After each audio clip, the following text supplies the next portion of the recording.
Welcome. Welcome to the National Museum of Women in the Arts for a very, very different rendition of our book club. Today we present to you STUNT. STUNT is a book that is highlighting the life of Nellie Jackson. It is a very beautiful moment that we're in to speak about this woman born almost 100 years ago that has given us such a sweet and sappy place to return to. I want to introduce you to the curator of this evening, the producer of this evening, Miss Lisa Pegram, and she is going to guide you and tell you a little bit more about how today we all came to STUNT. Good evening, everyone. Welcome and thank you for joining us in this celebration through poetry of the life and work of Miss Nellie Jackson through the book STUNT, written by poet Saida Agostini. Nellie Jackson was the owner of a brothel in Natchez, Mississippi, and she was a very successful entrepreneur. But her business was also a front, and through the clientele that she had in this business, she served as an FBI spy for the KKK. Nellie Jackson would have Johns, who were members of the KKK, literally come in the front door, receive services in her home, and then welcome FBI agents in the back door to serve them a cold beer and inform them on what was going on as the KKK was terrorizing her town. She is a very special and what Saida calls imperfect hero. We have this notion about pristine heroship, and we are so excited to have this beautiful work of poetry written by Saida Agostini to introduce us to an unknown, unsung, but very worthy hero. We're going to let the poetry speak for itself. We have a beautiful cast of women who are going to read the poems. So we will begin our reading, and then we will sit in fellowship together afterwards to talk about the work and the process of coming together this evening.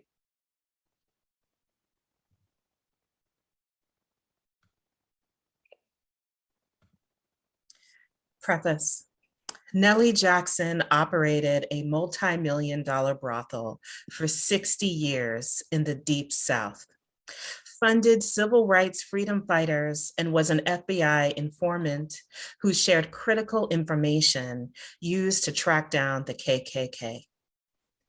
She did this all as a Black woman in the 1930s, born in a world bound by burning crosses, fields of cotton, and sharp hunger. Nellie witnessed a world of constant grinding and frenetic Black labor in cotton fields that spanned everywhere the human eye could see. Knowing how the labor of Black bodies was harnessed for the profit of whiteness, Nellie decided to take her industry and build a literal empire. Despite her legacy, little is written or documented about her. Beyond one documentary, Mississippi Madam, The Life of Nellie Jackson, and Follow Me to Nellie's, a play authored by Dominique Morisseau, her name is absent from literature.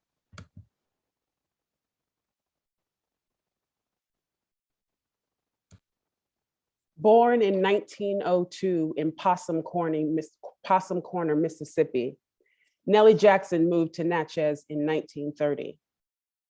There she started a brothel and ran it for 60 years with the full cooperation of the town's leaders. Serving only white clientele, Nellie became famed across the United States and abroad, even opening a gift shop in her brothel, selling t-shirts embroidered with the message, "Follow me to Nellie's." A spy for the FBI, Nellie regularly gathered intelligence about Ku Klux Klan members from her workers. She was known for her deep support of civil rights and helped hundreds of Black civil rights activists be released from local jails in the 1960s. Nellie was murdered in 1990 by a drunken white client who was refused entry into Nellie's and subsequently burned her house down in retaliation.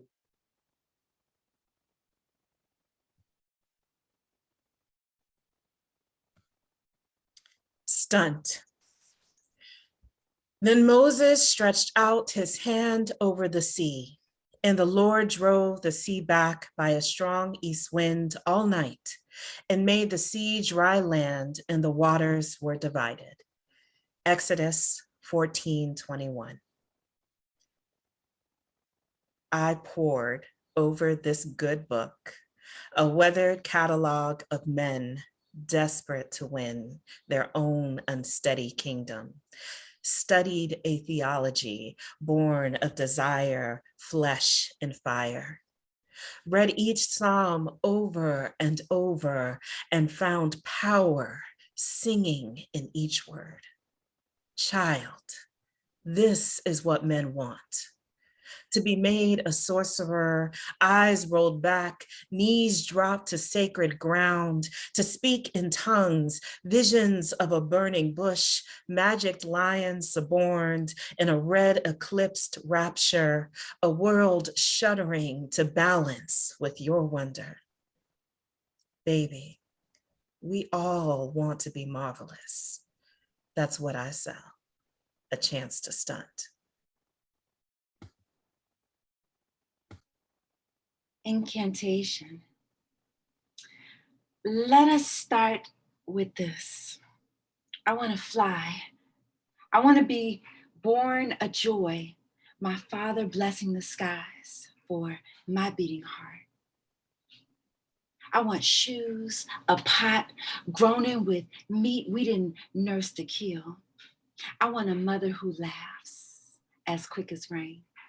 No tantrums, no blood, no memory of whips, no ominous dark corners, no fumbling invention to obscure rape, mulatto, quadroon, half-blood.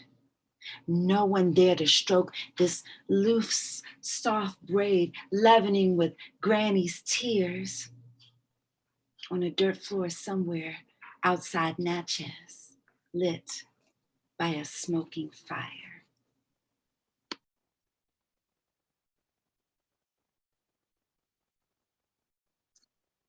Nellie entertains a Klansman. I live with your lonely all day long. Draw the shape of it, draw the shape and sound of it, even tell you its lineage. Trace the roots of your horror. Recount the nights you spent sweating next to your lovely pale wife, weeping at the unconquerable night outside your bedroom window. Frankly, it's boring. This stale, hidebound hate, the way you bury your fear in flesh. Truth is, working girls get bored with the way you confuse want with hunger. I've had kinfolk strung up on trees, their fingers vined like fruit around its branches, the smell of iron and pleading, bones sewn to your tongue, then come hungering for a taste of dark to my damn house. In those fleshly moments, furloughed from your evil, do you find it possible that you are human, bone and flesh, that can be fractured? How terrible for you.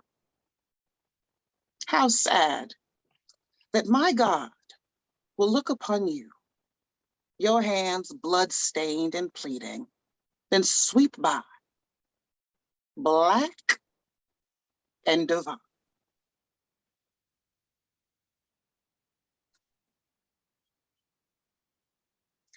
Nellie tells her children a parable.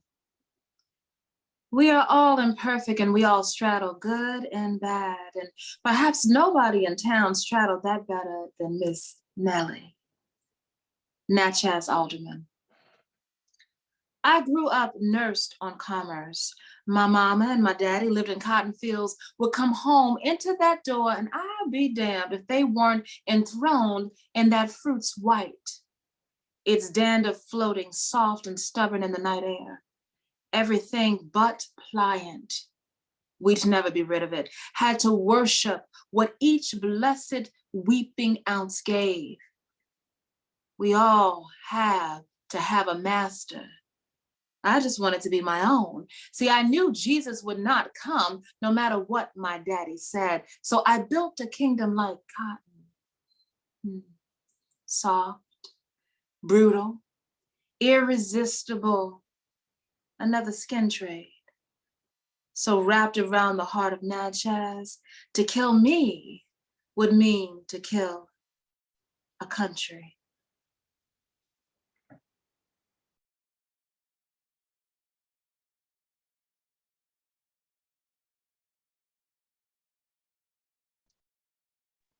Nellie speaks on Nellie speaks original on original sin. sin.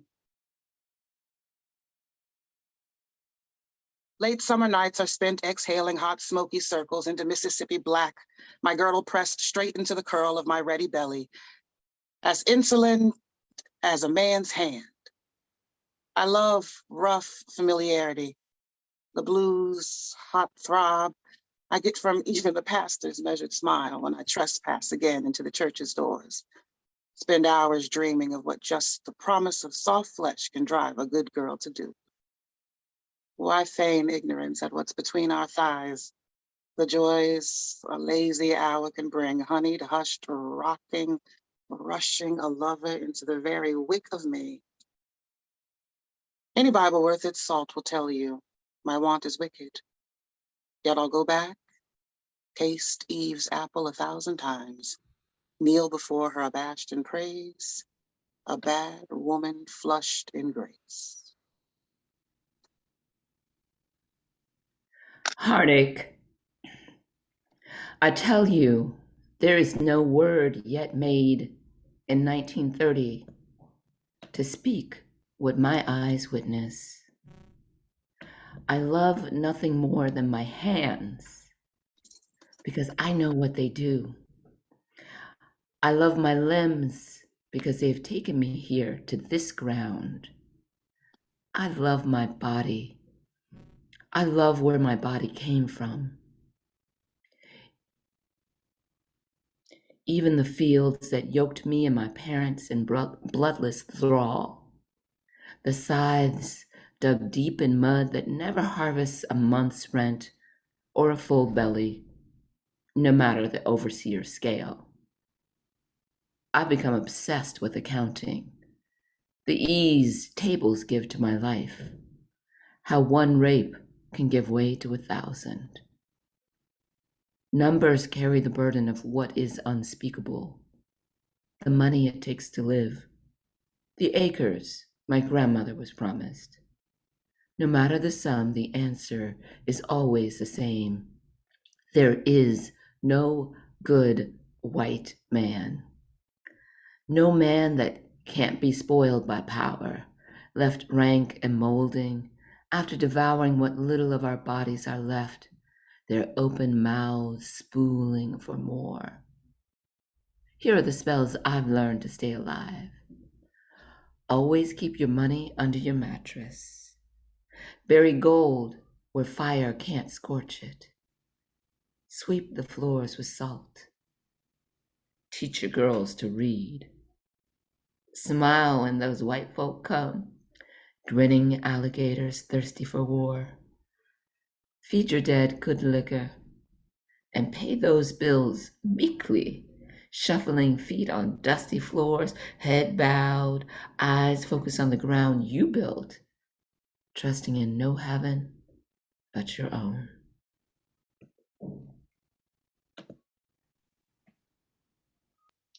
Nellie buys a fur coat. We are all animals. Some just fight better. You know, our hunger is lethal. Look across this country. Anything lovely had to fight to stay alive. My girls will tell you the same thing. The ones that ran away from praying fathers, the uncles who longed for their embrace. Debbie could only keep her brothers at bay with an iron blade of a butcher knife. She came stumbling up to my door, naked and fevered, begging to be saved. Why shouldn't we be able to skin the ones we survived? Leave the brutal echo of their lives down in the same fields they would have slayed us. Let us stunt in their blood, whirl like haints across our kingdoms, buck past their desire until we make it our own.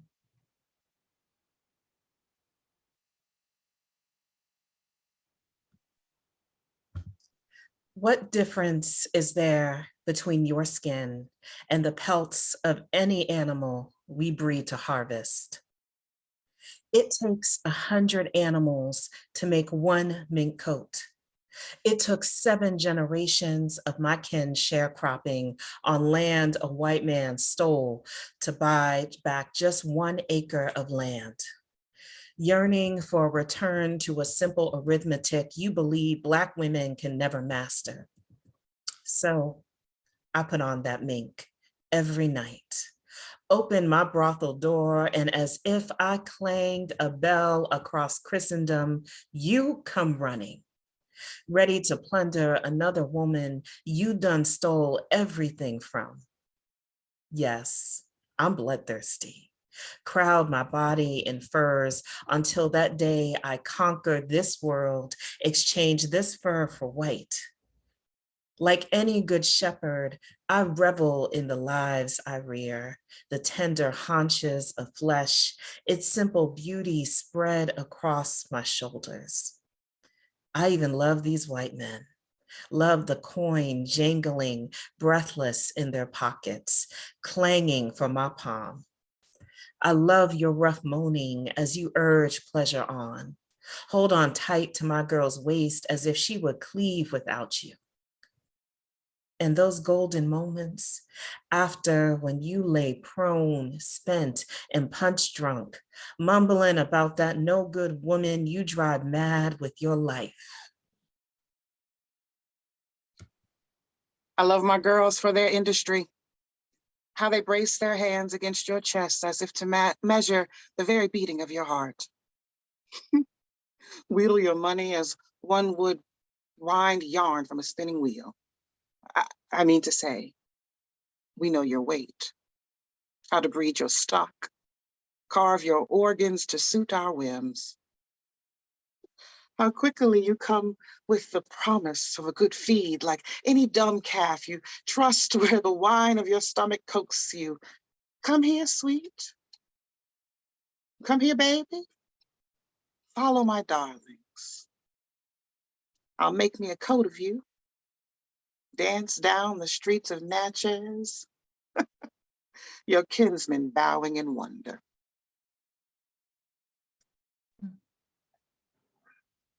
Nellie speaks on power. Now listen, there's no such thing as luck. The seasons that came, I made them fall.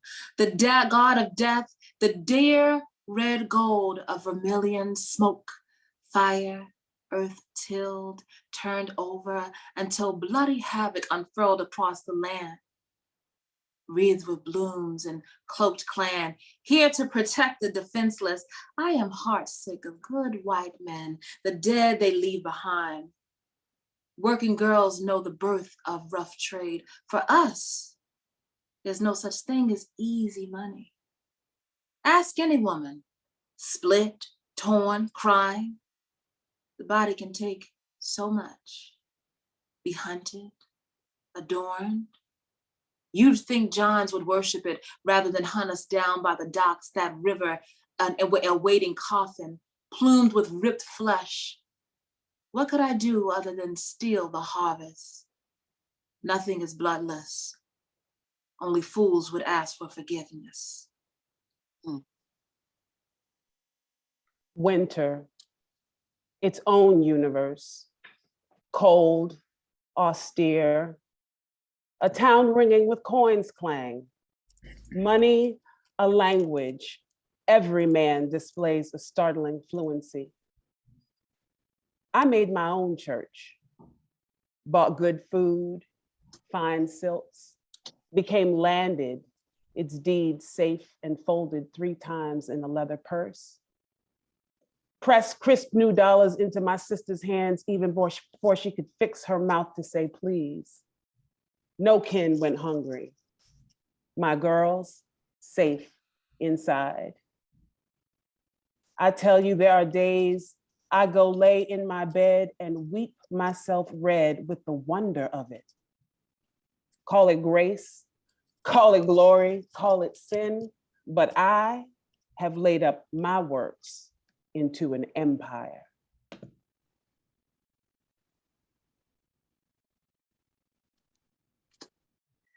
Spring is wild, grieving funerals with no caskets, hundreds mourning under blinding suns.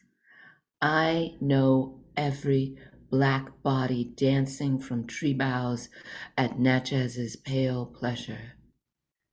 They want us yoked, sweet and forgetful. This is commerce. To sell a lie, make it sing until even we forget the shape of a whale, a broken neck, the lost child I know. Nothing I know. I want to live. I know everything.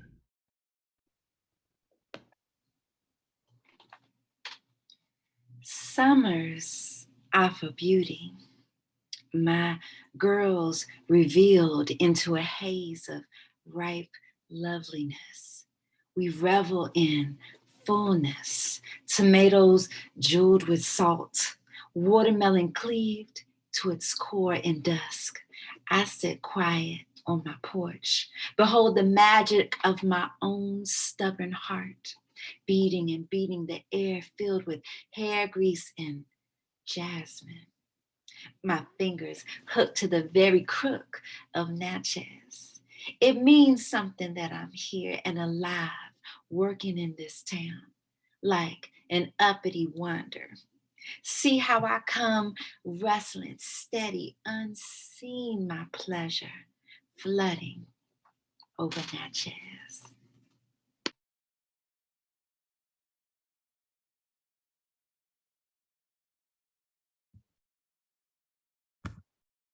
Cabal. After the men leave, their gates drowsy and spent, we gather in the porch's shadow. And for one purpled hour, we glory in the day. Magic mazes from our Scalp's blue magic slick in its parts. Marvel at our own quick beauty. Some call us witches, swear we use the time to drum up new spells. Love, leave us and our lawless flesh. Never ask the magic. Its source. You'd find it ugly, simple and plain. Whatever our unruly hearts desire. Does it drive you mad that we palm our own pleasure, can whip our own bodies into a frenzied, honeyed, dark, a mass of bees building and building into weird splendor? We are the women. We are the women. We are the women. No good, God-fearing man. No good God-fearing man.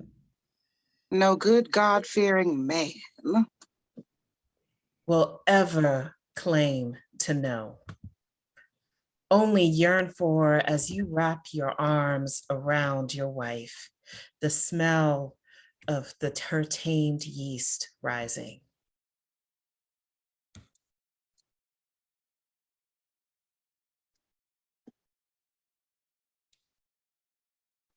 Thank you. Can we just take a moment to give a virtual round of applause for all of that beautiful poetry? Stunt by poet Saida Agostini. All right, so before we get into it, Saida, I just want to take a moment to introduce the folks to this beautiful poet who may be meeting her for the first time tonight. Saida's first collection of poems, Let the Dead In, here this is, was a finalist for the Center of African American Poetry and Poetics 2020 Book Prize, as well as the New Issues Poetry Prize. She is the author of STUNT. That is the piece that we were just lucky enough to hear in full from Neon Hemlock Press, a chapbook exploring the history of Nellie Jackson, a Black woman entrepreneur, activist, and FBI spy. Her poetry can also be found in the Black Ladies Brunch Collective anthology, Not Without Our Laughter, Barrel House Magazine, Hobart Pulp Plume, and other publications. A Cave Condom graduate fellow, Saida has been awarded honors and support for her work by the Watering Hole and Blue Mountain Center, as well as a 2018 Ruby's Grant funding travel to Guyana to support the completion of her first manuscript. She is a Best of the Net finalist and a two-time Pushcart Prize nominee.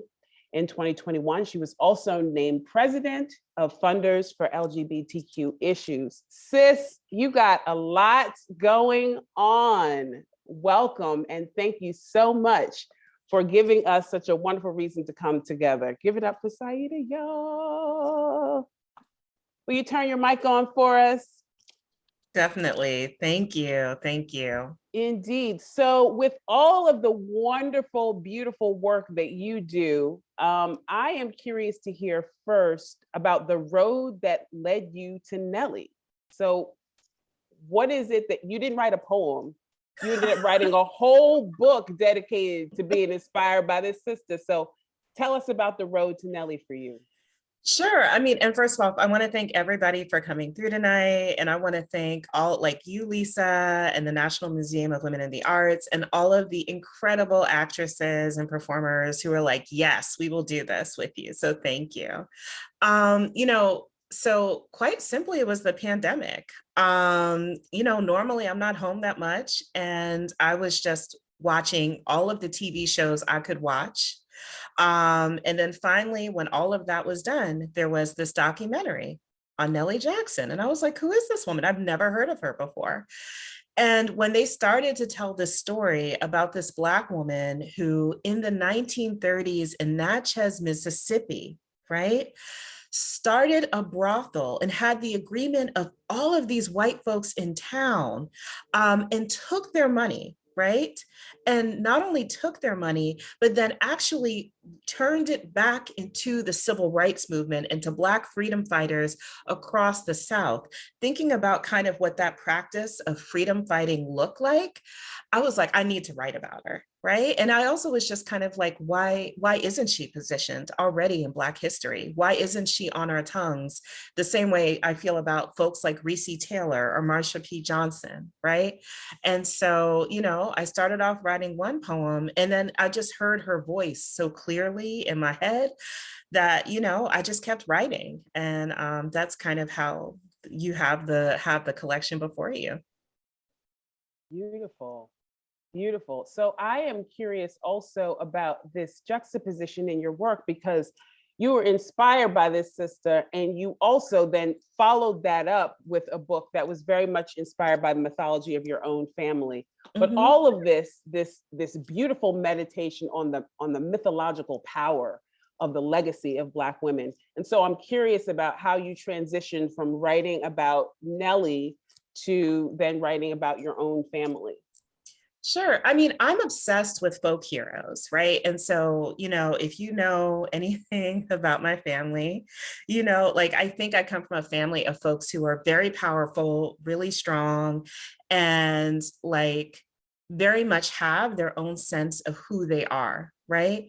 And so when I found out about Nellie Jackson, she carried a lot of those same principles, right? She was never willing to just accept the role that misogynoir and racism and all these different things were telling her she should live. She literally found her own way. One of the things I found that was so fascinating about her is that she started her brothel specifically because sex workers had no safe place to do their work, right?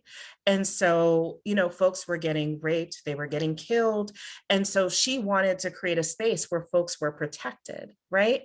And so that kind of generosity and expansiveness, I think, particularly within Black femininity, one, doesn't get the props that it needs to. And I Indeed. wanted to create a space to celebrate it. Indeed. Wonderful.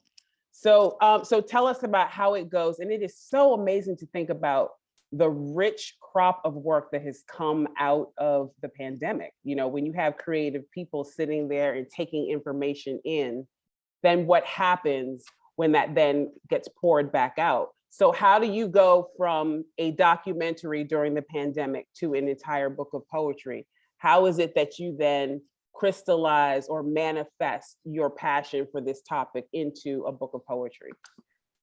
You know, I would say a lot of caffeine and self-confidence. You know, that feels real. Like where do you enter? Right? It's not a documentary. It's a book of poetry. So is it one poem at a time? Yeah, I would say it was one poem at a time. And, you know, I mean, so the one poem that I think really kind of started this all off was Nellie Buys a Fur Coat. Mhm. So to kind of like kick this off, so you had, you know, this Black woman, and, you know, we're talking about a time, I mean, arguably we're still in that time, right? Where Black folks could not regularly demonstrate their wealth, right? So when you think about Nellie Jackson, who had a closet full of the finest fur coats, right? Like I would want to be her friend. And the fact that she was like, you know what, I'm gonna go around this town in my fur coats and y'all ain't gonna say nothing. And in fact, you're gonna be real grateful to me, right? That felt really exciting. And then I started thinking about what did fur coats mean for her? And I saw, well, you know, yeah, I saw this very weird horror movie. I don't recommend it, but they basically sewed somebody into a bear. Long story. But I was thinking about like, okay, like what would it mean for her to be able to take revenge on white folks for the ways in which they perpetrated violence by basically resetting the score, right? And so I think through like imagining what that could be like, I started asking myself, what was her interior life like? What was it for her to like go home and sit down and look at this home that she owned and this business that she built and be able to say, this is mine. I own this. This is mine, right? And it just kept going from there. Wonderful. So what I'm curious about is you do an amazing job with this piece, and then also in your work in general, like you said, with the piece about Reese Taylor, you have this calling, it seems, to capture these stories of Black women in your work, to kind of capture the legacy, to keep the history. I mean, we know why they come after the books. They always come after the books first. We know why. Everybody's like, why they come after? Nobody cares about poets until it goes down, right? Then all of a sudden, everybody worried about the poets, right? And so you are one of those poets, and I think it's so important because we know that the poets are the archivists, the writers are the scribes, and you are definitely one of those writers who captures the story. You are a vault, you are an archive. So I'm just curious about your process as a vessel in that way. I see it echoed throughout your work, certainly in a big way in this work, but then also in general, it's very important to you to capture these stories and tell them. So can you talk a little bit about that in your work? Yeah, I mean, I think, right, like storytelling has always been really important for me. Like I still very much remember when I was younger, you know, sitting at the kitchen table and listening to like my parents and their friends telling stories outside, or the stories that like my grandmother would tell me, whether they were about how I was a genius, you know, which I'm always here for, or like the stories, right, that I think we all get like from our people about like, this is the reason why you don't do this thing, or let me tell you, you know, the story about like your family members that were kidnapped by mermaids, which as an aside was a story I heard, you know? And so I'm really fascinated by these things, and I get frustrated when I think I'm told like, oh no, we don't talk about that, or we don't share those things, right? And like, I get it, because I think we come from a space where we're often battling respectability politics and the white gaze.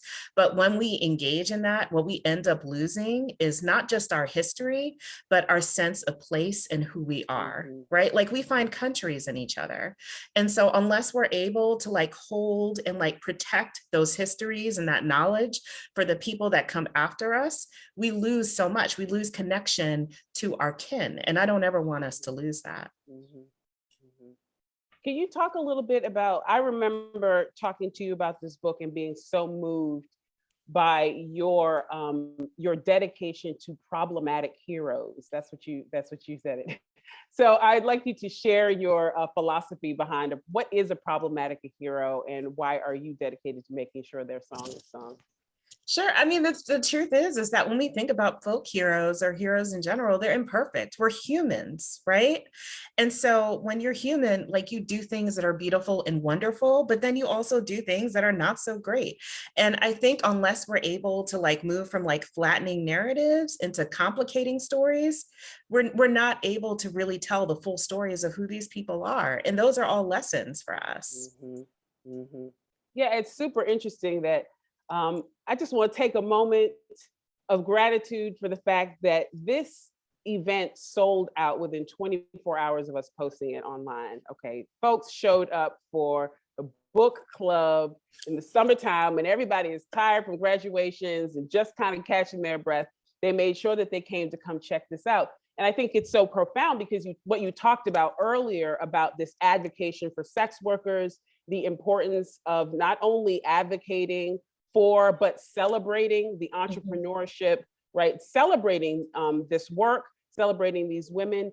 And so I'm curious what you think about the fact that we are taking on this topic that is supposedly touchy, and yet the room is filled. It was standing room. We had to open up more space for people to come represent, this sister and these women and this work. So what do you think?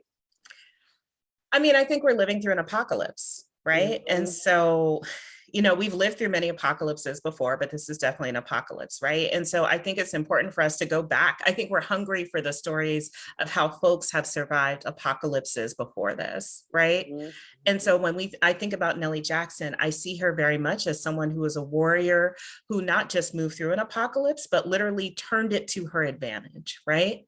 And there's some deep lessons that we can learn from that. And so, I get why folks are here, and I'm honored about it. And like, I'm excited to see hopefully what comes from this. Fabulous. All right. So, Melani, I'm gonna invite you to join us for a second here so we can talk a little bit about how this came to this moment, this circle came to be. So we started with this book by Saida, and I got a phone call from Saida saying that she wanted to do a dramatic reading of her book. And now here we are in the company of all of these beautiful women and all of these wonderful people. So Melani, you are the one who set the stage for this. So let's talk about it a little bit. Yeah, let's definitely talk about it, because there's so many ways that we could tell the story. There's so many roads that lead to this moment. And I think it's very, very important for us to just take a moment to acknowledge that this moment has years, decades. And if we compounded them, it would be over a century of time put into all of us getting to this moment. Each woman on this, as a part of this cast, has different connections to this moment. And every single person informs the way that I would go about approaching public programs and community engagement at any museum or any place that I am, because it starts with first, one, you brought this beautiful book. Saida and I had the beautiful opportunity of working together on a project a long time ago. And so when I saw the book and I got a chance to sit with it, and I saw what you were talking about what you were wanting to bring to it, the brilliance is already there. My job is to, get out of the way, to be a sounding board, to make room and allow as much room as possible for it to happen. And I think that when you are in an arts administration, sometimes that is the art, right? The art is the allowing of what is already brilliant, what is already amazing. And then also to do some pushing. So there was one moment where it was like, well, you know, maybe I think Saida had mentioned possibly just reading. And I'm so glad Lisa and I, we were in agreement. We touched and agreed that it was not going to be just a reading. No. We have a portal of beautiful women to bring these words to you. And not only you have given us a gift, but for us to give you a gift of hearing your words in so many different ways. And then having it laid out next to that art. Holly, thank you for curating the art that went with the pieces. This is the brilliance that happened in that moment. So that's just a part of how we got here and how we continue to go from here. Yes, indeed. And I wanted, I'm really glad that you spoke on the art of arts administration. This is why I wanted to have you speak on this, Melani, because this is what it takes to make things like this happen, right? So we can think about it like the woman behind the curtain that created the magic, right? But how is it that the story of a Black woman who ran a brothel in Natchez, Mississippi, ends up being told in the book club of the National Museum of the Women in the Arts, right? We're having these conversations about inclusion. We're having these conversations about diversity, about the importance of not having one-sided stories. But what does that look like in action? And so I think it's really powerful what you said, Melani, about the fact that this group of women is an expression of community, number one, right? So we are all connected to each other through our work, through our communities, right? And we are all women who are committed to supporting and uplifting each other. So this is what that looks like, right? So this moment is a manifestation of a group of women saying, I'm going to speak your name in rooms when I have an opportunity and when the time comes. And when we blow the conch shell, are you down? And then folks show up. Like this is how it happens, right? So this is not, something that just happens in midair. It's about a commitment at every level of your work, from the creative part of it to the administrative side of it, to ride for each other, right? To support each other and to hold these spaces. When people talk about if it's just about you, it's not enough. This is a manifestation of that, indeed. And if anybody is looking at the camera and they're looking at their screen and they're just in awe of all the glow that is shining off of all of these women, and you're wondering, a part of the beauty secrets, one of the key secrets to not being ashy in the world is never showing up by yourself, right?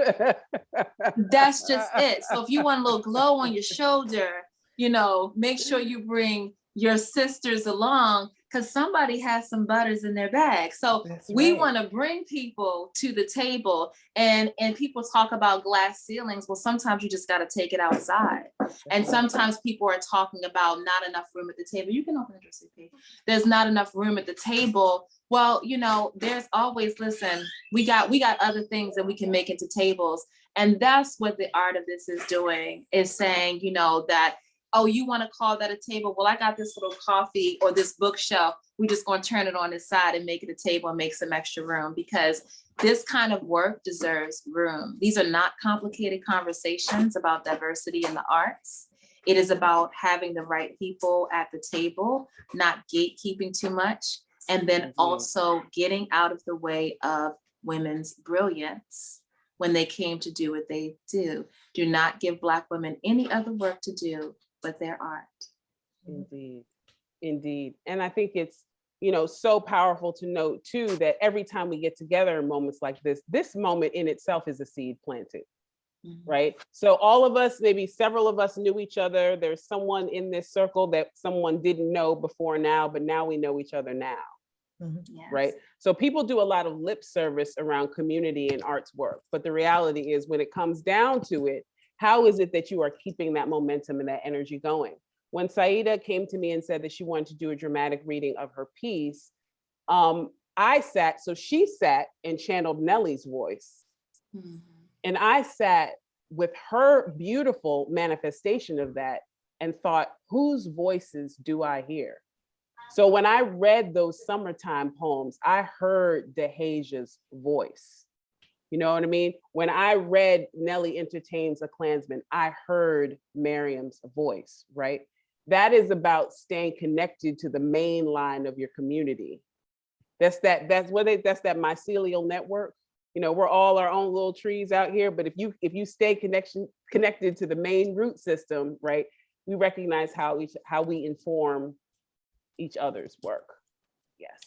And speaking of informed of this work, I want to take a moment to acknowledge that we are almost a year out from when the bar Nellies apologized, Nellies in Washington, D.C., and I want to hold this sister's name, Keisha Young, where they apologized for dragging her down the steps. And so this is something that happened within the last, few years. So this is not a new conversation. And so when we enter this art, we're also entering the politics of it. And so we hear that in the voices. When we hear Toni Asante, when we hear her speak, we're hearing the politics of the day. When we hear Maryam speak, we're hearing her bring the potency of the moment. So everybody's voice is not only talking about what's inside of this circle, but like you said, everything that's connected to that circle. And the art is always connected to all the things. And that's why this is such a beautiful moment. Yes. So speaking of our beautiful group of women here, I want to open up the conversation to you all a little bit. So really quickly, I just want to go around the table and have folks introduce themselves.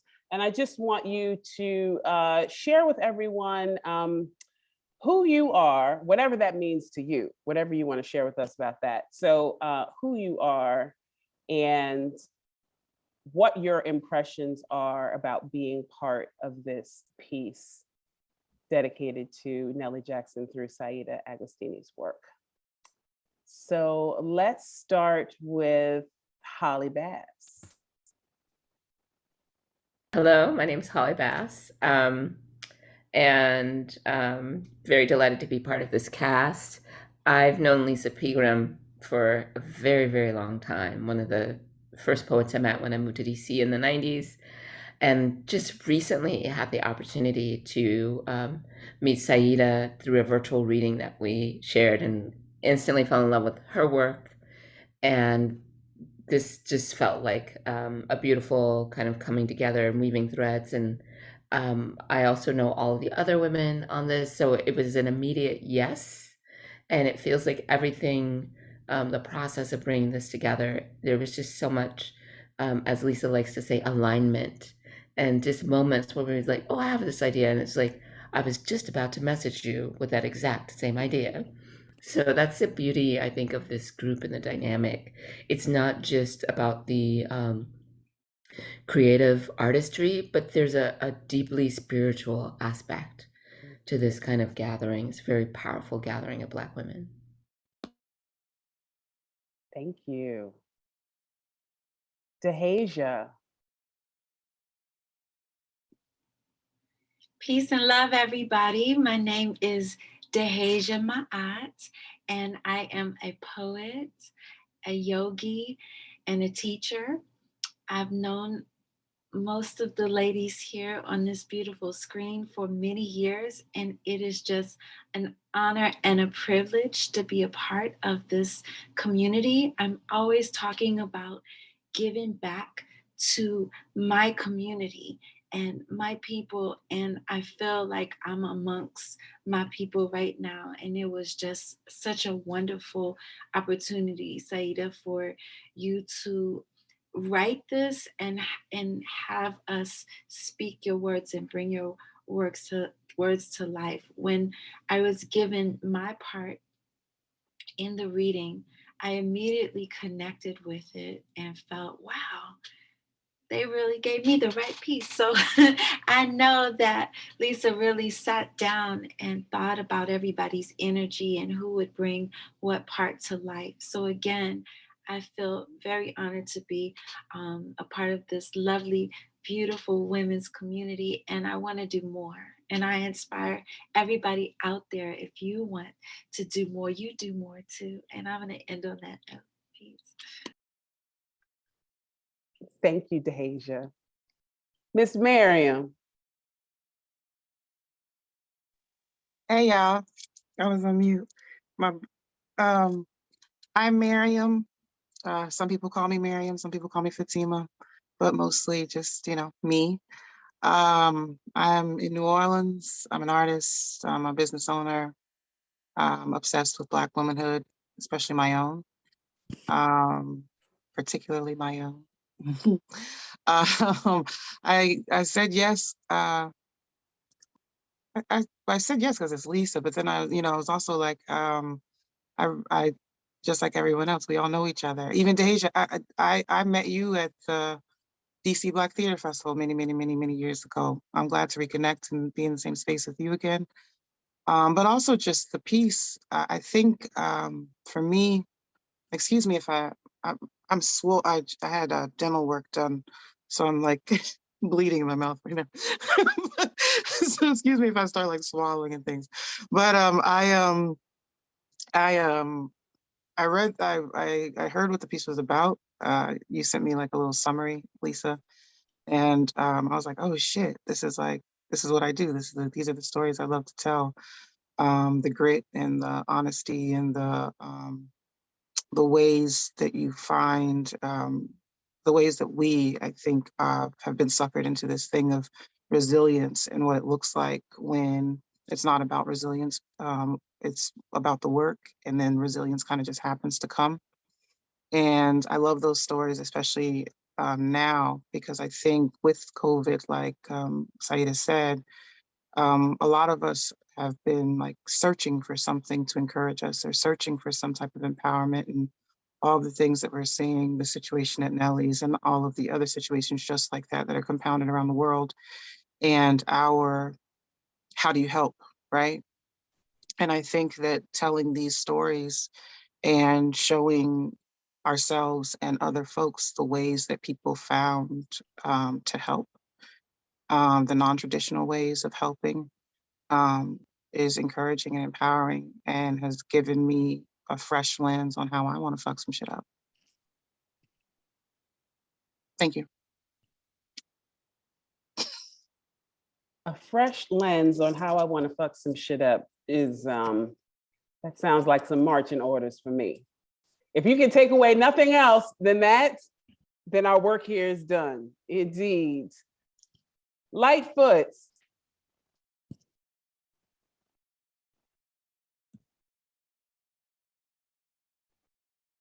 You got your mic muted. Sorry, There you go. I'm on a whole new computer right now because I was outside enjoying this hot day in Chicago and my computer overheated.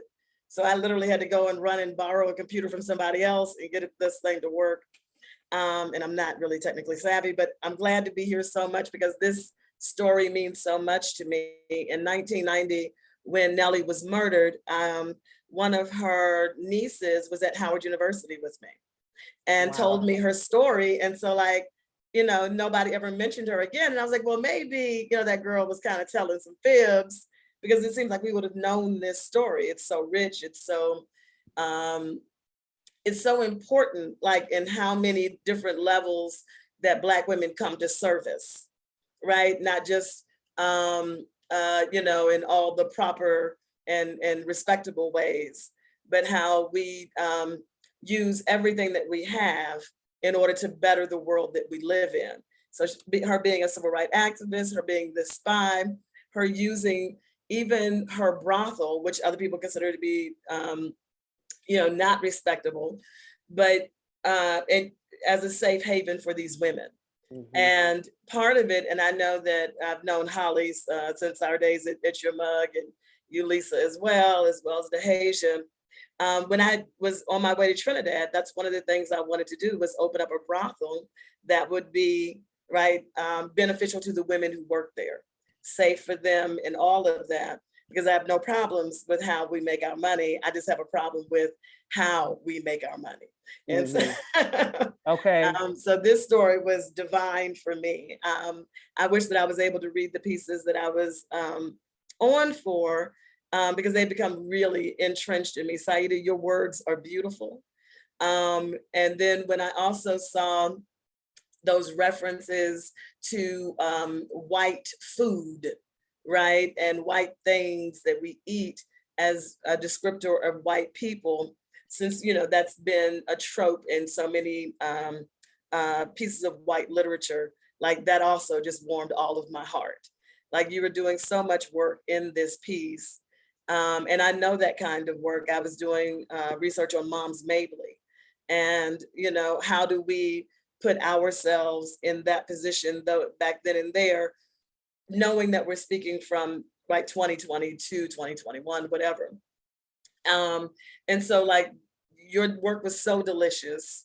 It was so meaty, and it is so necessary. And hopefully more people out there will take on the work, not just that you're doing, Saida, not just what you're doing, Lisa and Melani. We really appreciate all of that, but to think about the work of Nellie, right? Think about how she knew, right? She might be wearing her furs here and there, but she also knew how to pay her bills meekly, right? And so there was, I remember being told by my grandparents how when Jack Johnson won the heavyweight boxing title, everyone had to celebrate quietly as to not spook the white people, right? And so even in our celebrations, we always have to be careful about who's looking at us, and what that gaze, what violence that gaze can bring. And for her to lose her life violently to a client, right? But also speaks so much to how even when you have all of those so-called, leaders, white leaders on your side and allowing you to do certain things, that you're still at the whim of any crazy white man. I'm sorry, not crazy, hurt. Right. Okay. Important distinction. Indeed. Preaching up in here. Indeed. Wow. I think that's really important to note too, that when you talk about this notion of how we celebrate these legacies, how we celebrate these heroes, and how quietly or loudly we do it. I think one thing that made the biggest impression on me when I sent up the flare to bring these ladies to this table, and as we've moved through this process, has been a very passionate, defiant commitment to STUNT in Miss Nellie's name, right? That this was going to be a loud celebration. That was very clear. It didn't even need to be said, that's the energy that all of us brought to the work simply because of the work. So I would like to ask the group, first, Saida, I'd like to ask you to speak first about what it was like for you to hear all of these women read and interpret your work. And then for everyone else, I'm curious what it was like for you to embody the work, because what was so powerful for me about listening to all of you all read it as well, and kind of all of us doing our own takes on it, is that there's a timeless aspect to this, right? So we're not just reading this like it's a period piece. That's part of the fire that comes with the STUNT, right? That there's a timelessness to this work. So I'm curious, again, Saida, what it was like for you to hear everyone read your work, and for everyone, what was it like for you to grab onto this poem and make it yours? It kind of felt like going to a concert that had Luther Vandross and Aretha Franklin and Anita Baker, like all together, right? I mean, you have Lisa, you've created like such like a perfect group of folks who like brought like the energy and the care and the love and the dedication that was needed, right? I felt like we had seasonal, we had some saison, we had some Goya, like all the things. Some Lowry. We had the Lowrys up in there, the some Crystal. All the things. Don't forget the Old Bay. Don't forget the Old Bay now. Oh yeah, we had some Old Bay in there too. Yes. And I think for me, like what it kind of felt like an altar. Like I feel like what we created for Nellie was an altar, right? Like, and actually, Toni, you inspired this. What I've been thinking about a lot is when you shared the story of the Devil's Punch Bowl right outside of Natchez, right? So for context, and Toni, feel free to jump in if like I'm messing something up. During Reconstruction, right after folks were emancipated, Union soldiers created concentration camps for formerly enslaved folks and had 20,000 people like locked up in cages. And they died, starvation, smallpox. And to this day, you know, where you go, like it's called the Devil's Punch Bowl because there's all of these peach trees that have grown there. And so Black folks won't eat it because we know that those roots, are the bones and the flesh of those Black folks that were killed during that time. Yes, please go ahead. It wasn't just that, but that the area was so flooded with the blood, like you said, right, and the leftovers of these lives, that the peaches actually grow in a way that you don't even want to eat them. They grow, they say grow funny. And that too, right? So then you don't even want to eat them. They're like, the pit might be halfway out, they're mal-shaped. Like they still to this day, after over 100 years, those trees don't grow well.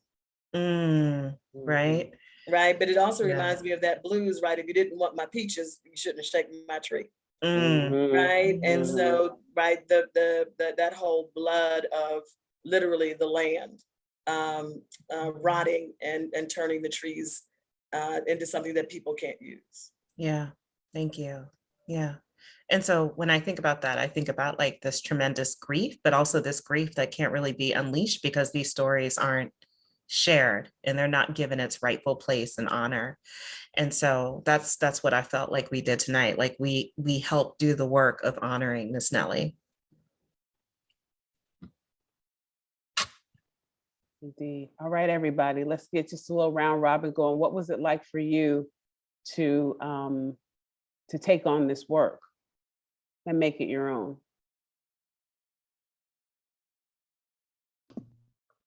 I'll just share that I'm really obsessed with time travel. And I think that many of us, I think of, you know, myself and many of my creative compatriots as time travelers. And so the poems for me are, the poems are a portal. You know, as Lisa, you were saying, it's not just about the past, because the same things are happening in the present. And so the way that time like tracks back and forth and like this, that's how I felt in the reading. Yeah.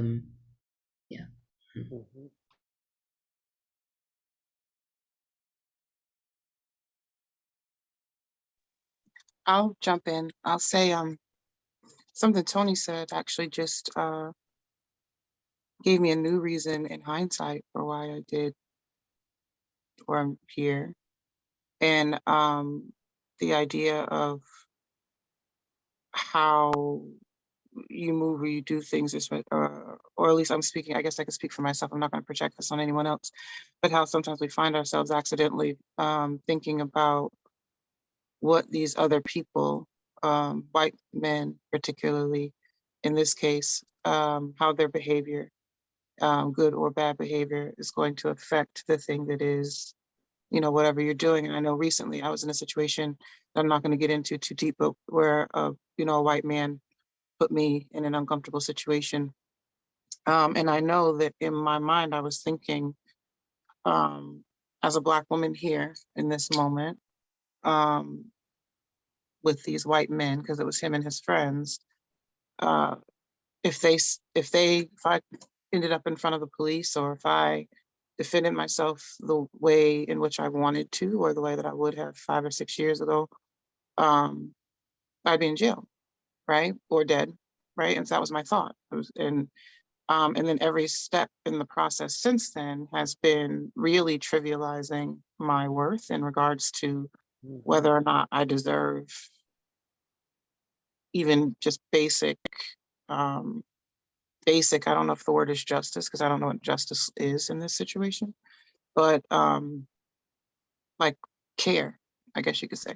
And it's all rooted in the protection of this white man's body, as opposed to the person who was the victim, which was me. And so I think with that, and hearing, you know, other people's perspectives, and then thinking about the piece, especially the piece that I read, the first one, like speaking to the Klansmen, it's extremely relatable to right now, because I feel like every day I'm talking to a Klansman, even if they're not walking around in hoods, they're behaving very much so like white folks who believe in the delusion of white supremacy, and that it has shaken, it to the point that it is a harmful, constant re-traumatization, over and over and over. And I can only imagine, I when I think about like sex workers, especially the folks who are extremely vulnerable and don't have their own safe spaces, they don't have their own homes, they don't have anybody to look out for them in the best way. I'm not talking about like weird pimp shit. I'm talking about like people to like protect them and care for them, um, what it must be like to, when they make those decisions on how they're going to perform or how they're going to be, or what they're going to accept, what they're not going to accept, what they're going to talk about, what they're not going to talk about, that it's likely, it's a matter of safety how they behave based on this view from this false majority, false lead, false superior person, right? So for me now, my reason has changed. What I'm learning now has changed in this moment. And I think I needed to hear this because not for nothing, about 3 hours ago, I had a beautiful Black man who don't know no better, or should, but doesn't, tell me that, shouldn't it just be done? You should go ahead and move on to the next good thing. Like you're blocking the good things by trying to get these people to be decent. And I said, I ain't trying to get them to be decent, but they need to honor what they did to me. That's very different. And so now I feel I feel stronger. And so fucking it up this time is, I actually have a thing to go and burn some shit down for. So thanks, Saida. I want to say from the bottom of my heart, thank you. And for Toni, thank you for speaking the words that offered me the click. Sometimes you gotta have the click. And Holly, time traveling, because I'm the other side. I'm trying to now travel to the future. I think I've been living in the what I did not do. I wish I'd socked the shit out of them, but I didn't. So now I need to go and handle it the right way. Sorry, it's jars. Come through jars. It's real interesting because it has been for me working with this work, like I said, timeless, because we all have these stories, and the women in my circle and my community are actively battling the same kind of erasure, this same kind of lack of protection, this same kind of lack of care.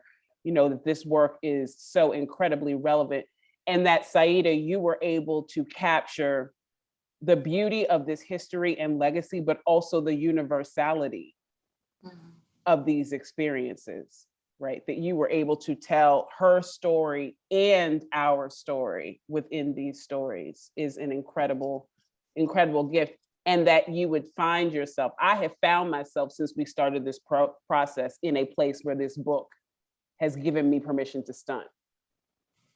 Like, don't let them people talk to you like that, right? Like literally from this book, and from sharing this space with you all, it has happened in this period of time that I have received permission to stunt from you and Ms. Nellie, thanks to this book. So thank you. Anyone else have anything else they want to share? Yes, Dehejia. What I got from my piece and really reading it and connecting with it, number one, I want to say thank you, Saida, for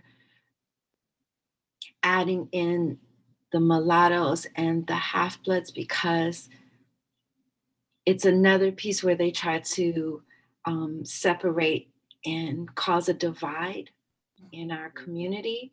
And more often than not, I'm asked, am I those things in modern day words? And I want to say thank you for that. I saw myself in this work as soon as I saw that. And also the fact that with everything that was going in, everything that she was doing, she was leading with pleasure and joy. And part of the work that I do is to do everything that I can, possibly with a joy, because my grandmother used to say to me, no one can steal your joy unless you give it away. And another mentor of mine, Queen of Four, she would say to me always, joy is revolutionary.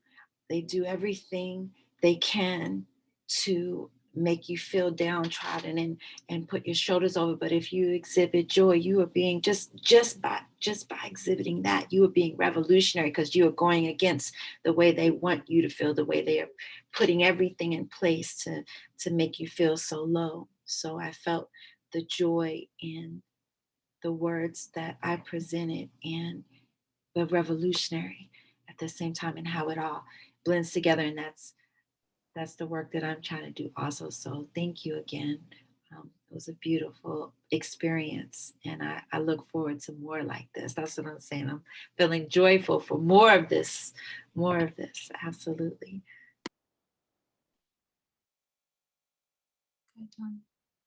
I wanted to, Yes. okay, I just also wanted to let you know, Saida, when we talk about altars, I have like so many in my house, but I specifically did this one for today. So if you see, I have. Uh-oh, we Your, have your. Because I'm not used to There you using go. this computer, There you so go. don't know what I'm hitting. So here's the cotton, right? For Mhm. then that's the ankh within the face. And then also I have the flowers. I have an African mask. And I don't know if you can see a little tree. I couldn't find one that I have with orange on it, but because I was going to make those the peaches for the tree. And so I always say I alter to alter, right? So we altar to alter. And so thank you so much for building this book that is an essential part of like an altar to Nellie. The piece that I was supposed to read was Nellie Speaks on Power. And thank you so much. I know that Lisa, when you read that, you were like, yeah, that's Toni Asante Lightfoot. Well, the thing that was really interesting, I want to say too, this is about the power of sisterhood, is that a very long time ago, Lightfoot wrote this chapbook called Steel Drum Memories. Steel Drum Memoir. Steel Drum Memoir, right? About her, and it was all about, you know, her time in Trinidad. I mean, years, I'm telling you, years ago. But of course, I still have this chapbook on my shelf. And one of my favorite poems in that book, I mean, we're talking 20 years ago. And one of my favorite poems in that book was she had a poem that was shaped like a mango on the page.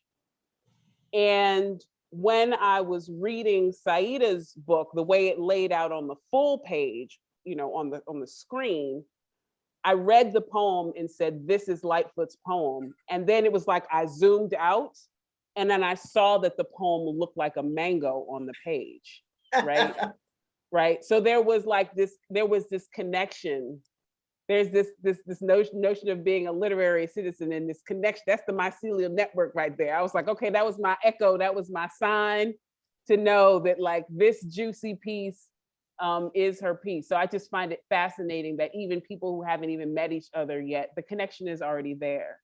And I always say that the spirit moves quicker than the mind. So when those echoes happen, I don't question them. I just know that we're in the right space. Yes. So I just want to note also that Soraya commented, Maryam, thank you for your precious vulnerability and power. And thank you to everyone for exhibiting the same. Yes, thank you, Maryam, so much for sharing with us. And thank you for everyone's dedication to holding space for each other. Because it's in those moments that even though we have these beautiful connections, that we feel so isolated and so alone, right? So this moment is a lighting of that spark to remind us all that we have each other, that we have these people in our community that have our back, that support us, that will light candles, that will set altars, that will pull out. I pulled out my citrine for you, Saida, and for everyone here, that we will hold space for each other, Maryam. So you know we got your back. Everyone who is in this space right now, for a moment to send some energy up there that these people are gonna do right. These people are gonna do right by Maryam. This is what we have to do for each other. And I Yes. think that, Maryam, I wanted to also thank you for sharing that, because it's interesting how no matter what, when you enter a circle, there's an opposite side of the circle. You are going to be reflected. There's always someone in the circle that is also sharing the same plight, the same journey, the same questions. And there's and I think that anytime we hold circle for each other, that's why it's so important to do this work. My spiritual mother, Ia Marie Brown, she says that your joy is your spiritual work, you know, and that you have to use that joy also as your power, and wield it sometimes like machetes or razor earrings. Shout out to Holland. But you know, and I think that it's important. What I got from the work was the option to be pliant, the option to learn from a trade that may degrade you and turn it into something that can uplift you. When she said another skin trade, I said, wow, right? How do you look? What did it take for this woman to look at the insanity that we go through and find a way to look from that to build her own empire, to be her own master? And that was amazing. And Saida, I really just thank you for your words, your language. And I thank every woman on here for what they brought to your words and your language. It was one, I've read this book so many times in production for this, but hearing everyone's different voice always gave me something new, and something totally enlightening. And we always, whether we know it or not, and I think we know this, that when we come together, we may not know that we're pulling someone through, that we're pulling someone to the other side, but I can guarantee you that you all pulled me through, and pulled me to the other side. So it's so beautiful. So I really thank you. Thank you all. It's I have to confess that when curating these moments like this, I fall short of a performance because I defer to the moment, right? So I am so much more interested in what happens in the authenticity of us coming together and sharing this space together. It is the art. It is thanks to the art by Saida that we then have something to perform. But the spiritual moment is something authentic that is moving right now in the presence of everyone who is in this space, right? And so it's not a tap dance, right? It's on a deeper level. And it's when you have the quality of work that Saida has created, that then that moment can then be created for then to also to sit in the spiritual communion of this circle right here. So this is just our bravo to you, Saida, for this beautiful work that you created. What's it like to see this book now out in the world? It was like an idea, it was a baby, and now it's like walking out in the world. Yeah, it's surreal, right? Like, so, you know, I mean, I guess like I've been thinking a lot recently about the fact that, you know, in terms of our lineage, we come from people who literally could be killed for knowing how to read and write or being able to demonstrate that, right? So to be here in this space, you know, and be a Black queer woman, be the daughter of like Afro-Guyanese immigrants, and like, and have this, like, I just feel a lot of joy, you know what I mean? And I feel so much joy in like everything that like folks have shared, you know, and like the ways in which we all like, I think, connect in so many ways to kind of like Miss Nellie's struggle and what it also means for us in this moment, I think, to demand and assert our right to be human, right? Because that's, at the end of the day, that's what this is all about, you know? Absolutely. I just want to share some love from the comments. Catrice says, thank you for this wonderful evening, incredible art. This will sit with my soul for a while. Blessings to each of you. Joanne says, it was very impressive the way Saida has elevated this Black character in the context of life. As an older Black woman, I am rejuvenated to see that intelligent, successful younger women have not forgotten our history. That's a moment right there. That's what we're talking about community building happening right there on the page, in the word, in the moment. And then Marceline says, this was beautiful, thank you. Saida, there seem to be so many magic and hoodoo references alongside the knowledge that a Christian God won't come through. Can you speak more to how African-derived spirituality informs your work? Sure. So, I think like, and it's not just the Caribbean, right? Like when we talk about like Budan or Obia or whatever, like I think there have been many ways in which like throughout the diaspora, we have brought like our traditions and our spirituality with us. I still remember, when I was a very little girl, my mother's mother, my granny would like, I would tell my grandmother, I'm like, I hear someone calling me. And like, I'd run and there'd be no one there.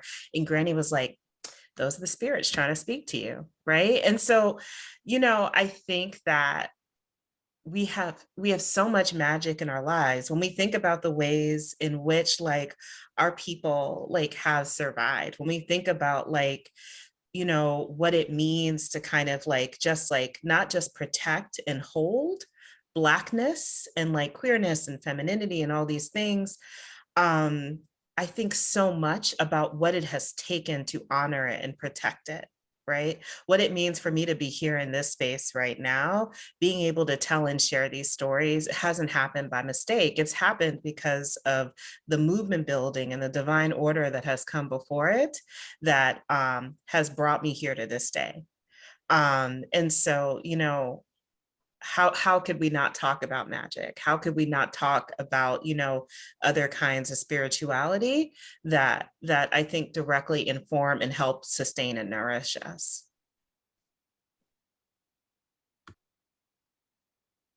Thank you, Saida. We've got, I'm so glad to see everybody sounding off. I see folks purchasing books. We have the links. We have the links in the chat for you all to purchase STUNT, all these beautiful poems you heard today, and Saida's new book, Let the Dead In, which we're going to get a little sneak peek at in a moment here, which will also touch on this question that you just asked about African spiritual tradition. So thank you for everyone who is purchasing the books. And we're also going to be dropping folks' social media so that you can follow everyone here on the panel and keep track of what all the wonderful things these women have doing. Brenda Hayes, I believe that's you, saying your maternal grandmother had rosary beads in one pocket and gree-gree powders in the other. Okay, that's what we are talking about. That's what we are talking about. Okay, Enzo says, as a Black man, it is an incredible honor to be able to listen and commune with such a powerful group of Black women, and to also feel empowered about the work that still needs to be done against the victimization of Black women, who are still being targeted as the first point of erasure. Thank you, Enzo. Thank you, Enzo, for shining a light on that. Soraya is sending a happy Caribbean Heritage and Pride Months. Indeed, indeed. So speaking of Pride Month and summertime, because I love that the two come together, stay tuned. We are going to be posting on Saida's Instagram page. We're going to do a giveaway of Let the Dead In. We're going to do a giveaway that is a partnership with The Rounds, New York City, which is a Brooklyn-based bakery that is committed to social justice. And the baker, Anna Harrington, is a visual artist who creates cookie mosaics. So they are actually color-scaped mosaics made out of these beautiful cookies. And she's done a gorgeous installation with Saida's books. So when we announce this giveaway, you're gonna be able to get the book and your own custom cookies. So stay tuned about that. All right, Lisa, yes. there are like 3 questions in your Q&A, in the Q&A box. where is this? I think I'm It's at the, missing that box. yeah, it's at the top. Do you mind if I don't know how to send them to you, but Okay, they're so really ask good the questions, and question. I really want Saida Girl, to get ask to the answer. question. Ask the question. Oh, Just so ask the the first one question. for Saida, it says, gorgeous work and reading. Thank y'all. Can you elaborate on why Madam Nellie only accepted white clients? Mhm. Thank you for that. And thank you for bringing that up because I think that's really important. So Miss Nellie could only accept white clients because otherwise her brothel would be burned down, right? Mhm. Think about what it would have meant for black folks to enter the door, not just as workers, but as, people attempting to patronize for the same service in the same space as white folks, right? And so I think that's a really important thing to name. And I think that also, and this is all in my head, I don't know, but I would argue that probably also sharpened Miss Nellie's commitment to her social justice work in the ways in which, I call it money laundering, the ways in which she laundered money to get to the movement. Mhm. I love that. Indeed. Mhm. Did you find the box? Oh yeah, I just found it. Yeah. And Okay. so please define Black femme cultural organizer. That's a great question. And so, when I think about cultural organizing for me, so my background is as like a poet, as a social worker, and I'm a Black femme. So when I think about cultural organizing, what I think about is the work of building spaces where particularly Black folks, Black LGBTQ folks can come together and do the work of healing, being joyful together, and being in celebration.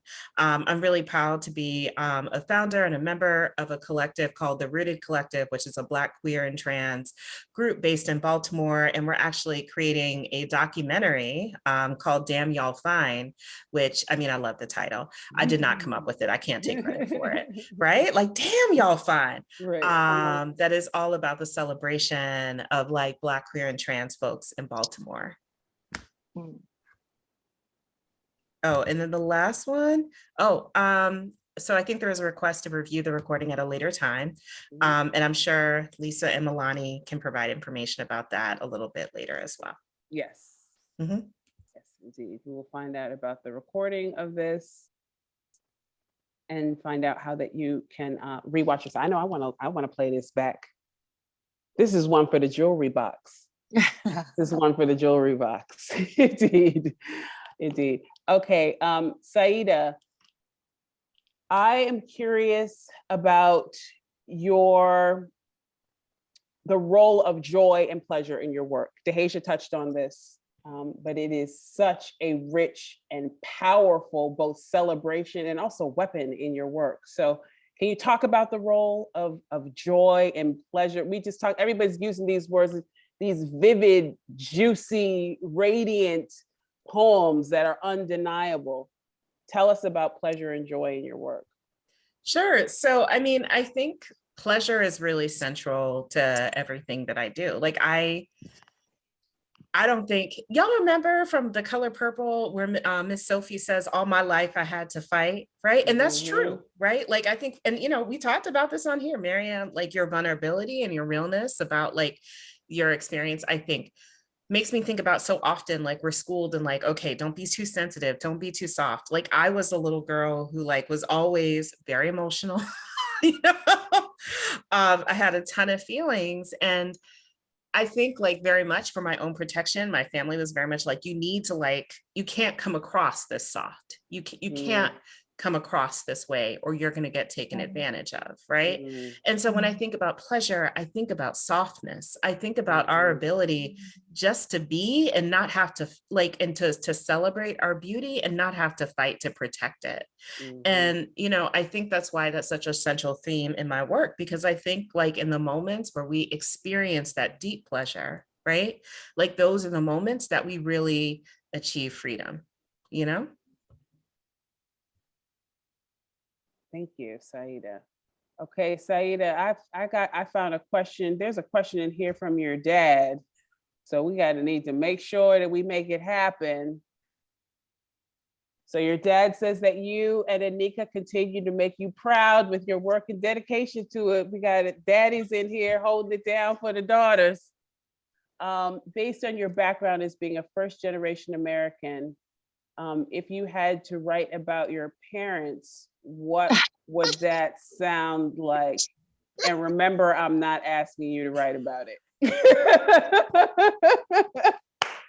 This is the age-old writer's question. Hi, Daddy. You know, I mean, I think it's different now, like based on where I am. Like, you know, what I'll say is that I just turned 40 this year, and I feel like I'm coming to a place like where I see my parents as my parents, and I also see them as like human beings, right? People. Like my parents, like my dad immigrated in here to this country, you know, when he was 24. At 24, I could not figure out how to get home. And I thought that my mother and father decided that this was the time to like leave their own country of 500,000 people and move to the city of New York, of like millions, right? And so, you know, I think like when I tell these stories, and I am kind of writing about this at Daddy in my new work, you know, I'm exploring like, what does it mean to be in relationship with your parents as human beings, as opposed to mother and father? And also, what are the lessons, right, that we learn about love and about fidelity and duty? Because I've learned a lot of that from y'all. And I think particularly not just now, not just like when I was a child, but seeing the ways in which I've seen my parents take care of my grandparents, right? And show up. And it makes me think like, okay, these are their children. How am I as your child going to show up for you? What have you taught me about that? That is so beautiful. And it's super interesting to think about how you entered this incredible project of telling the history of Nellie, right? And how you have to be able to grapple with this character, with this personality as a person, and bring that humanity, that compassion to be able to crack it open. And then you turned around and did that with your parents, right? That you were able to push yourself that extra level, right? Of having to do that with your family. Your dad says, thanks for the kind words. Doesn't that remind you though of like those Winter Sundays by Robert Hayden? It like really does. The last word. Really does. Like, what did I know? Does. What did I know of love's austere and lonely offices? Indeed. Once we are old enough to really realize that, then we can really write from an authentic place. That's not just a bratty child. That's right. That's right. You really almost shouldn't be writing about family until you hit that point.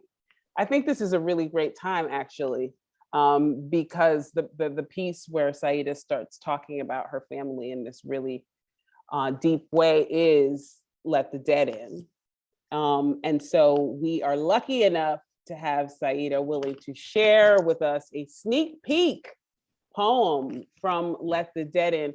Before we do that, I want to say again, thank you to Holly Bass. Holly had to step out, but I want to say thank you to Holly for being part of this cast. And Holly is who selected the artwork from the museum's collection for us to pair with these poems. So we wanted to be able to always be in full conversation with all of our partners. So not only did we read these poems, but then we were able to enter the collection, and Holly selected the poems that were paired with the visual art. Now, this is an interdisciplinary party because, you know, Black folks, we always got to do it all right. We can't just do words. It's got to be words, it's got to be music. If we in person, it's got to be food. So we are lucky enough to be able to also, along with this sneak peek, share a little bit of dance from master dancer Giselle Mason. And Giselle is right now the founder and leader of a project called Yes And. Yes And is a collection of dance performance experiments that place an expanded vision of Black womanhood in the creative process. It takes an iterative approach to performance informed by the creative expertise and lived experiences of Black women, cisgender, transgender, and gender nonconforming. Yes And asks, who would you be and what would you do if, as a Black woman, you had nothing to worry about? What would you create and how might you be in community with others? these questions catalyze the mythology of undoing and re-imaging that offers participants and witnesses the freedom to find and to be found from this recalibrated place. So when I was reading Saida's work, of course, being familiar with Giselle's work based on my introduction to Giselle by Lightfoot, I immediately thought about the beauty of freedom, this question of what a Black woman would do if she had the space to be and do whoever she wants to be.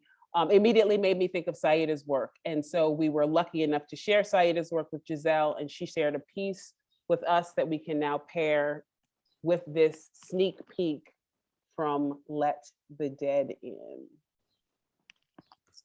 Whenever you're ready, Saida. Mhm.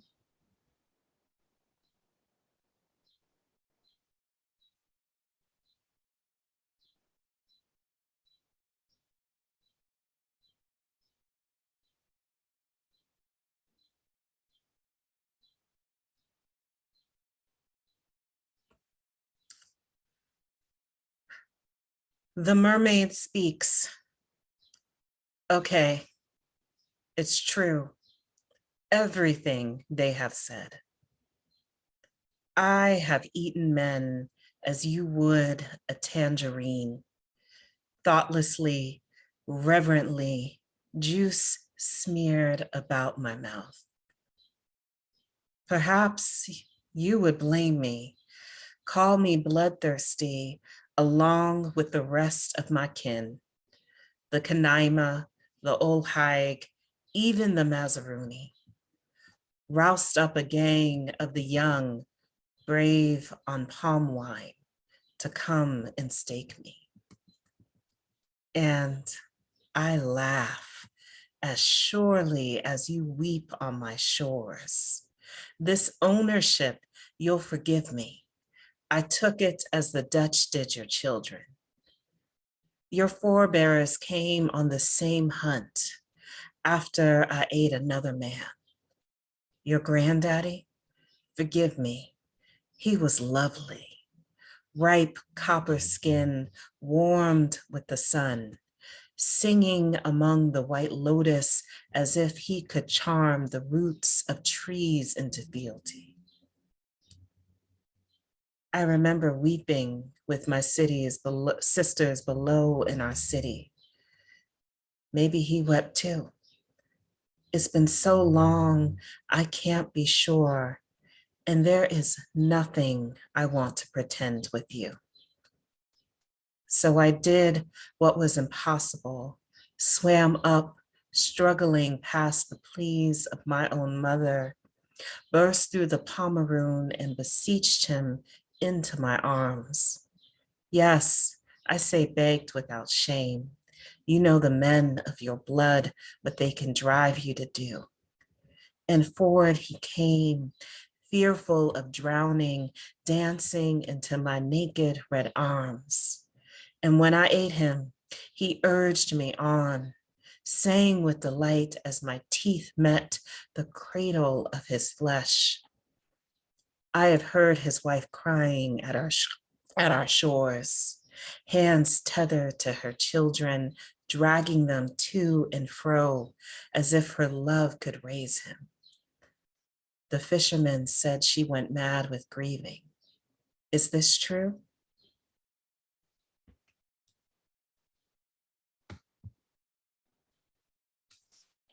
Give it up for Saida, y'all. What's the title of that poem? The Mermaid Speaks. The Mermaid Speaks. I'm From gonna throw Let my the wig Dead at you, In. girl. Throw the wig, okay? And can we please give it up for Giselle Mason and that beautiful dance piece that she sent. This is what happens when you take one sister's poem, you send it to another sister and say, let it do what it do, all right? Any impressions or questions about that pairing, you can please drop in the Q&A as we're closing out the conversation. Saida, you want to tell us a little bit about this new book? Sure. So Let the Dead In is an exploration of a couple of different themes. It explores a lot of Guyanese mythology. So as I mentioned, my family's from Guyana in South America, and I had the chance to meet with a mythologist named Old Man Poppy. And one of the things that he said to me that really struck me was that mythology in Guyana was directly created to subject and oppress enslaved people. Right. And so when you think a lot about various Guyanese myths, like the mermaid known as the water baby, there's also the moon gazer, things like that. A lot of these stories are meant to frighten enslaved folks, right? And stop them from running away. And so I did a lot of persona poems about that. I also wrote a lot about Black Lives Matter, and then telling the stories of like my own coming out. And then also exploring various myths in my own family. So I think it's a pretty good book. I like it. It's an excellent book. What is that quote? There is this quote about your book that's like, it's fat with luscious tales about mermaids, lyrically luscious. It's just, again, the way Lightfoot described stunt. I think that's also the quality of your book. I mean, your work. Your work is just luscious, right? It's like going into that rainforest with just the dew dripping off of every leaf, right? That you have this beautiful, luscious work. All right, so I'm going to ask everyone, because we like to have, some response from the crowd. So I want y'all to drop encouragement. It's like we tossing dollars on Saida. We going to toss this encouragement. Sound off in the chat on how you felt about this experience. Give the sisters some encouragement. The other sisters in the circle, just let us know what your impressions were of this experience so that we can have a little moment of radiant joy at the end. Can I ask a question? Yes, indeed. Of course you can. Hey, Saida. So you were talking about like the mermaids and all that, they were used to oppress. Mm-hmm. And so do you know, or have you been told of any conscious use of freedom and voodoo imagery that would be there to, be powerful images of freedom and ability, then being turned into something, right, that is used to oppress? So we think about the mermaid, Mami Wata, you think about Oshun, mm-hmm. right? All of those liberatory women, one with a mirror in one hand and a machete in the other, mm-hmm. right? Of course, they don't want you doing that. But it was like, do you know of any research that was done on that? I'm sorry. That's a really good question. And I don't right now, but I'm gonna have to follow back up with you. I mean, it was just so many of these stories, just to say really quickly. So there's this story about this woman named the Old Hike, which is like a hunchbacked older woman who actually leaves her skin at night and goes flying over the river in a ring of fire. I was like, that sounds fabulous. How is this scary? I want to leave my skin at night and go flying in a ring of fire, So yeah, it's been interesting, but that's a really great question. And I'm going to have to look into that. So thank you.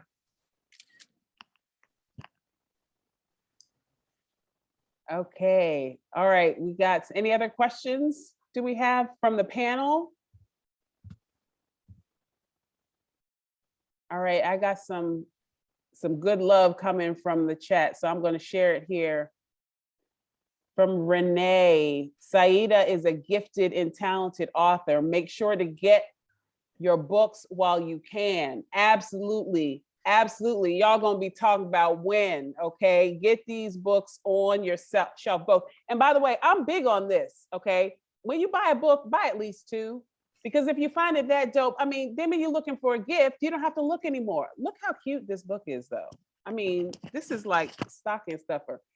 Okay, so how you gonna do a stocking stuffer with the story about Nellie Jackson? If that ain't dope, I don't know what is. Okay, all right, holidays is coming. You're like, let me get into this Natchez brothel revolutionary story real quick. Okay, on the Yule tide. Is that a fishnet? Is it a fishnet stuffer? A fishnet stocking. And paired with some good liquor. That's with poets, okay? With some brown liquor. Let's get it. That's right, some good liquor. She said feed them good liquor. Get these books. Okay, buy one for yourself and share the joy. And also, these are independent publishers, by the way, right? So support these publishers that are putting this work out in the world, that are saying that these stories are important. All right, Eric Spencer says, thank you for all the enlightenment. Black folk have always been amazing throughout the history of this country. I encourage all of you on this powerful platform to continue being the best you all can be. Brenda, thank you so much, sis. She is enlivened, blessed, joyful, and grateful. Brenda Hayes is amazing sister, created from DC, filmmaker. Soraya says, no benevolent Mami Watas. In Haiti, she protects the oppressed. La Sirena. We got preaches, we got yeses. I want the books. Leslie says, Saida just dropped the link again, so you can buy Stunt. It's a couple of times in the chat. We'll drop it in one more time before we're out of here, so that you can get Stunt and Let the Dead In. Real quickly, I just want to ask the ladies on the panel, do you all have anything coming up that you want to share with folks about, so they can know all of the dopeness y'all are doing?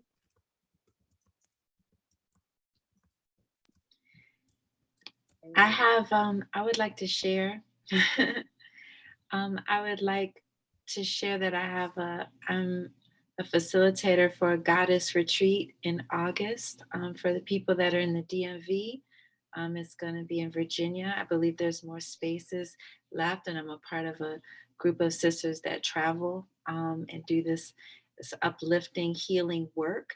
If you would like more information for that, you could check me out on IG with my name, Dehejia _Maat, and click the link in the bio, and you can find out more information about these retreats and more. And maybe if you want to practice some yoga, we're open to that too.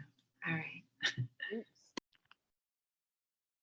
Thank you. Anyone else have any projects coming up that they want us to know about? I have a few. Break it down, sis. Most consistently, we have, I'm a regional producer for the Moth storytelling event. It's a story slam that goes on in New Orleans. So if you're in New Orleans, every second Tuesday, we have this event at Cafe Istanbul, and it's a really, really good time. And I am trying to make sure that the audience reflects the neighborhood. So the more folks I can get to come, more Black folks I can get in that building, we're here for it. I'm also, I will be going on tour starting in July from Senegal to Johannesburg to Pretoria, then Soweto. And I'll be reporting out from there, trying to bring a lot of the work that I'm doing over there, over here, to go up and down the East Coast. So anybody who's down to work on that or learn more about that, I'm open to hearing and telling and talking and chatting and figuring that out. And in August, I will be casting for a New Orleans-based, my second US-based ensemble. It's HBC. It's okay. I got it. Sorry about that. That's a typo. It's all good. I'll be casting for a New Orleans-based ensemble to perform once a month, also at Cafe Istanbul. So I'm really excited about that. So if you follow me at HBC 430 Creative, you will find stuff, or you can follow me on my personal page, which is slightly more engaging just because it's big old pictures of me smiling a lot. And that's Maryam _Fatima _Foye. So that's what I've got going on.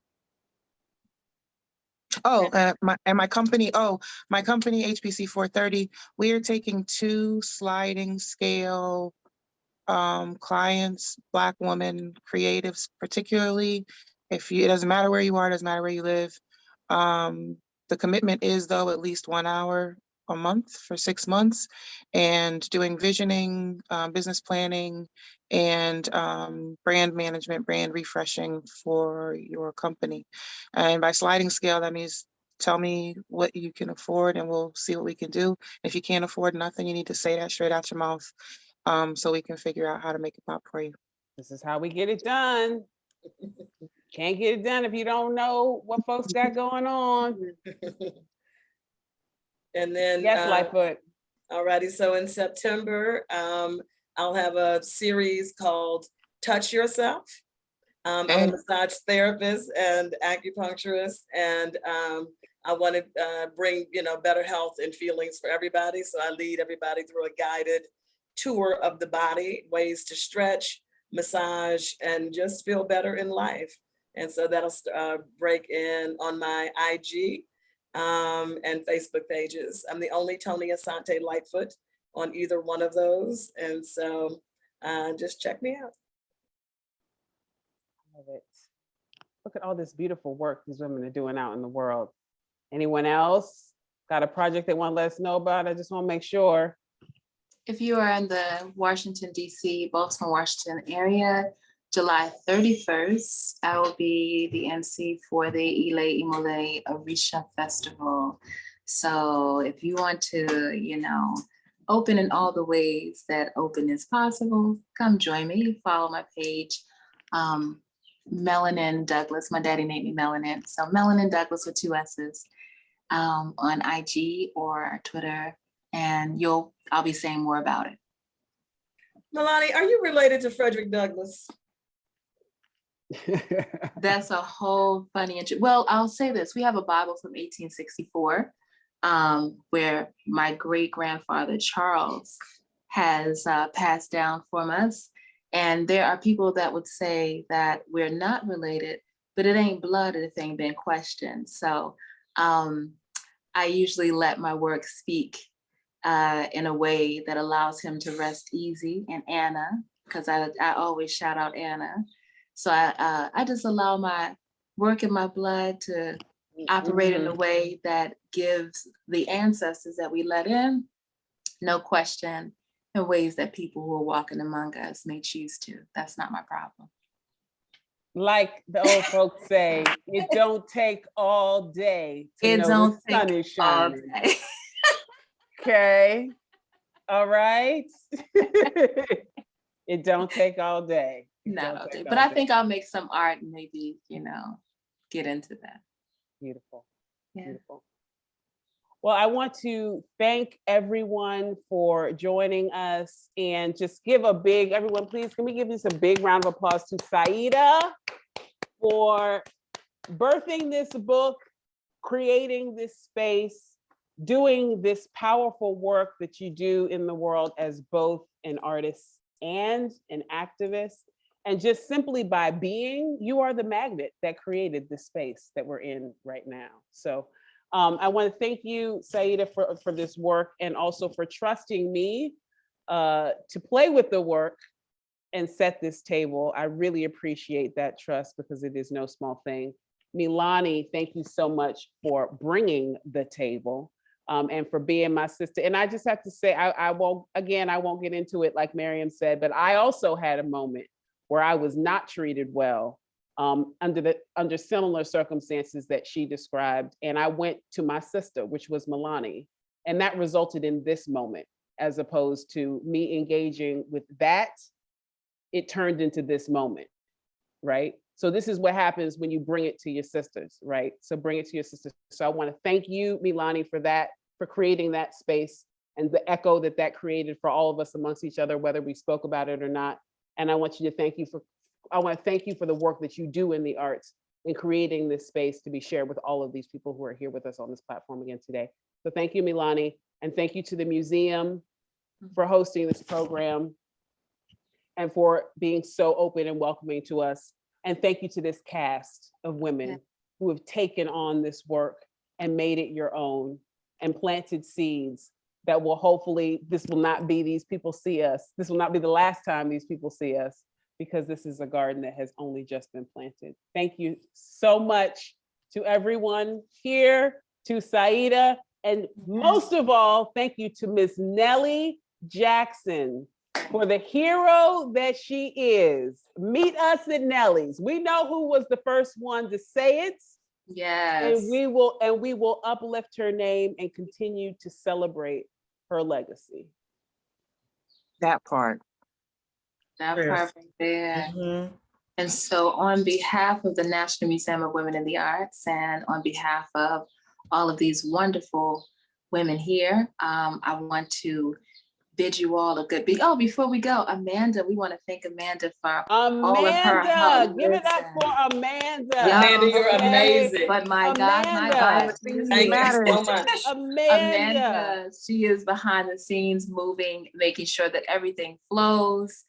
She is the public programs manager, and it is a beauty to be on the team with her. So we have been working to make this happen. And I just encourage everybody that if you are in the position to create a circle around someone's work, make it happen, make it big, make it brilliant, make it pop. And that is our call to action. And of course, let them stunt. Let them stunt. Let them Right. stunt. Let them stunt. Oh, and create stunt the with- space and let them stunt. Create the space, let them stunt. So it is a pleasure, and we bid you good night. Thank you.